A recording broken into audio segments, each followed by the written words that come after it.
I was going to do a quick demo on,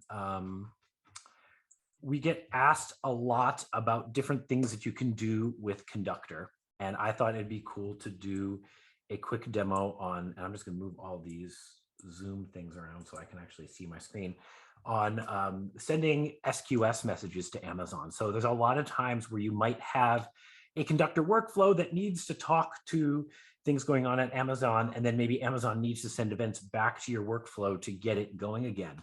And I just wanted to give a demonstration on what you need to do to turn on SQS messaging in your open source version of Conductor. So if you see here, I have my application's properties open in Conductor, and there are 3 lines you need to change. You need to turn in Conductor default event queue type to SQS. You want to turn the SQS queue on, so you set this equal to true. And then finally, the Conductor event SQS authorized accounts. This is the Orcus account. And honestly, I don't know if that's secret or not. So I'm just giving you the first 2 numbers. Just, we'll be safe and make sure that it's okay. You just put your AWS account on there and you're good to go. The next thing I did is I have that version of Conductor running locally on my machine. I think you saw you saw this a second ago, right? So it's running, it's up and going. And so what I have done is then I went into my Amazon settings and I created an SQS queue. And you can see my queue is called Doug's SQS queue because I am, I think as we mentioned in the last talk, is naming things is one of the hardest things in programming. All right, so I've got this SQS queue. And so now what I need to do is have a workflow send messages to this SQS queue. And then I also want the workflow to receive messages from this SQS queue. So this queue is open up. And once I send a message, I'm going to start pulling for messages. We can see it actually come in and out of AWS. I have this set up in AWS East 1. Okay. So I have a local version of Conductor going. You can see I'm running up on localhost. And I created this workflow. And so this workflow has a fork. So we have 2 parallel asynchronous sets of tasks going on. On the left side, I set up a delay. And this delay just makes sure that the receive task is all set up before the message is sent. So this delay task we can see here is called task 2, is called the delay. And it just is a wait task that sets a duration of 10 seconds. So it just stops this side of the workflow for 10 seconds. The polling is actually for 30 seconds, so it's going to stop for a total of 30 seconds. I didn't change that down to 10 seconds. So this side is going to sit here for 30 seconds, and then it's going to send the SQS message. And so this SQS message is going to send it to, you can see, to Doug's SQS queue.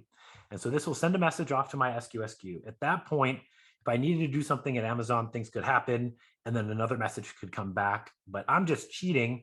And when that SQS message appears at Amazon, it's just going to get picked up over here. So once the sent message is sent, this side of the fork will be completed. This one is just sitting here waiting for an event to come back.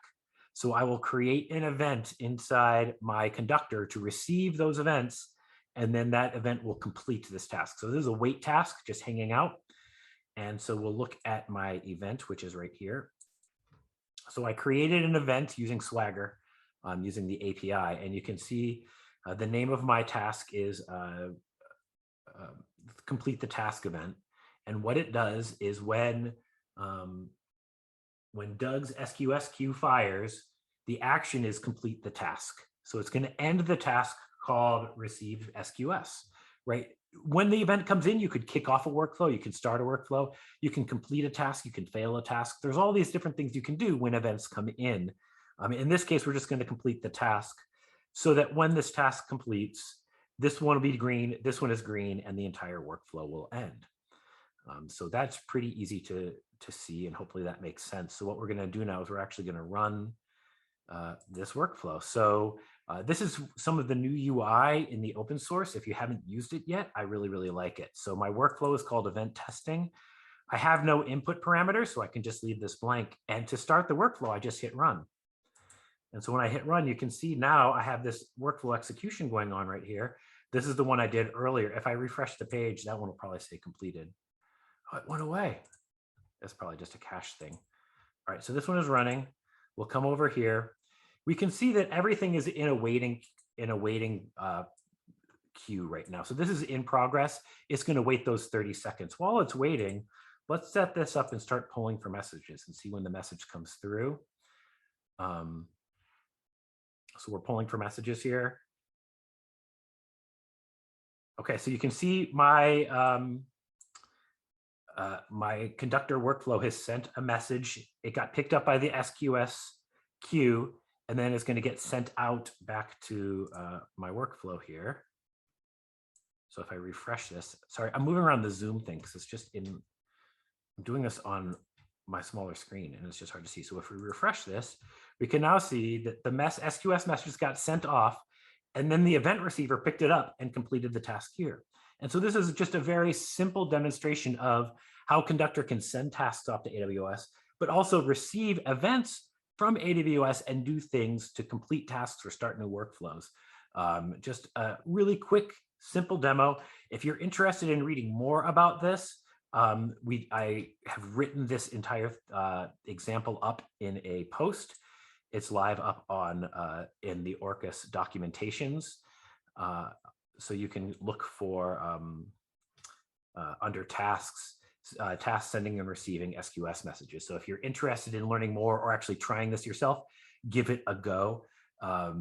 This does work also in Orcus Cloud. However, in the playground, it's all configured to work with people with Orcus accounts. So it won't work there because you don't have access to the SQS queues inside of Orcus.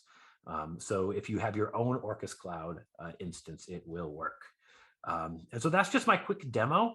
What we would like to do as part of, what we would like to start doing as part of our meetups is to just give a simple demo of something that you can do inside Conductor that maybe you've never tried before or you've had trouble with. And so if you have something like that, please, leave something down in the chat here or hit us up on Twitter.